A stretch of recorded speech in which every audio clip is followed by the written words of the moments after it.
two is Arsenal have also been linked with Calvert, Dominick, Lewin, or Dominick Calvert-Lewin, and that is that is not new. We've been linked with DCL before in the summer, and I still remember the price was a staggering 100 million price tag. That is ridiculous. That is absolutely ridiculous. Look, it's not that I feel Calvert-Lewin is not a good striker.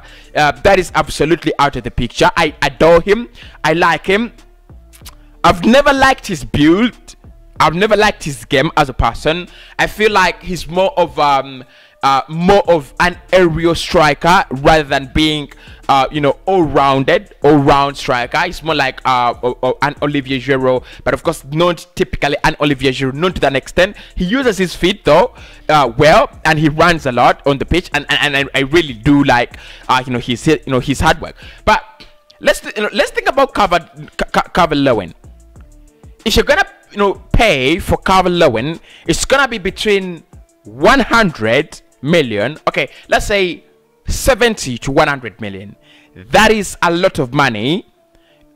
That is a lot of money, and of course that that means you're gonna pay all these English premium and things like that. Of course, he's had a couple of England England national team collabs, so that means you're really gonna pay the premium. Can he do the job at Arsenal, Calvert-Lewin? Yes and no. Yes and no.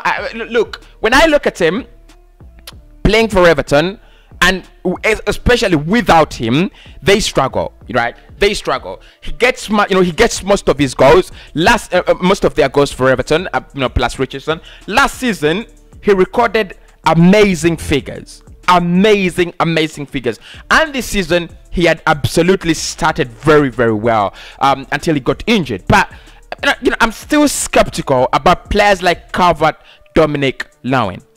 I'm still very flexible. I'm still very skeptical. He's a flexible player, and I think that's one of the things you would love about him. Very flexible. You could use him as a half nine. You could use him as a nine. It's gonna work well. It's gonna he has that kind of team play that Aubameyang for me lacks, and if you added him there, he's still young as well. I think 24, 25. So if you added him, he definitely blends in into that Arsenal side. There's no question about that. Calvert blends in Arsenal side, into the Arsenal side. But 100 million for Calvert Dominick, for Dominick Calvert-Lewin is too much. Too much. DCL to Arsenal, I would love to see that, but it's a lot of money. It's absolutely a lot of money that we're gonna pay. For me, I wouldn't even pay 50.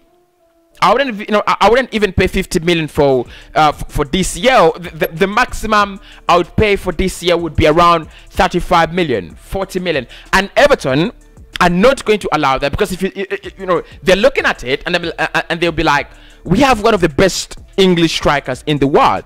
After Hurricane, probably it's DCL, right? Isn't it? Maybe it's DCL, and then Ollie Watkins, right? So I would rather go for Ollie Watkins.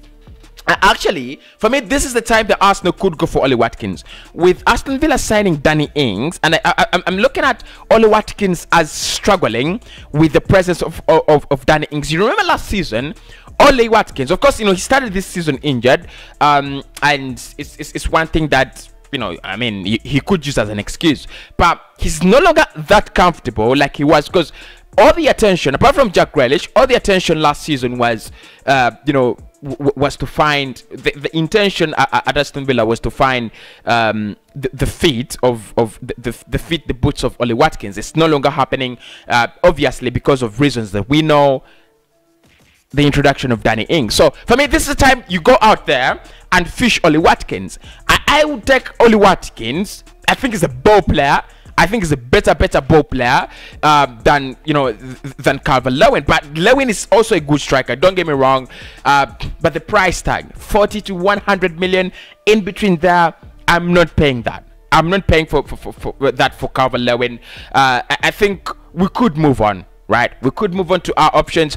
I think Ollie Watkins is a good option. I don't know what you people think, but I think Ollie Watkins is a good option. If you just go out there and fetch him out, right? I think it would it would work. It would work for us. So between Ivan Toney and Calvert Lewin, I'm definitely going for Calvert Lewin.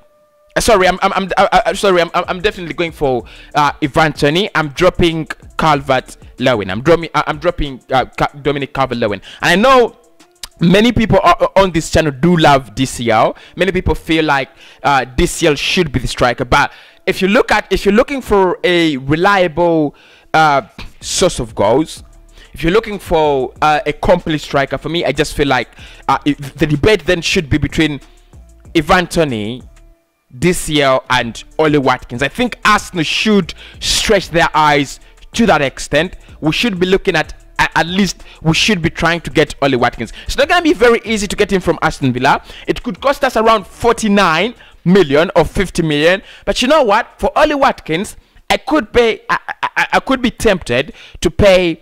I could be tempted to pay the 50 million. I could be, because he's clinical, he's young, and I think he's an all-round striker, right? I would pay the 50 million. I would pay the 50 million. Yes, there is there is an English premium there. There is the English tax, but you do it and see how and see how things roll. So I would definitely go for Ollie Watkins or Ivan Toney. For that case. For Dominick Lewin, maybe if the price is reduced to 35, 35, 36, 38 million, if we can negotiate in those boundaries, he's not a bad striker, not at all. He's not a bad striker. You go for him and see where things end. And see how things roll.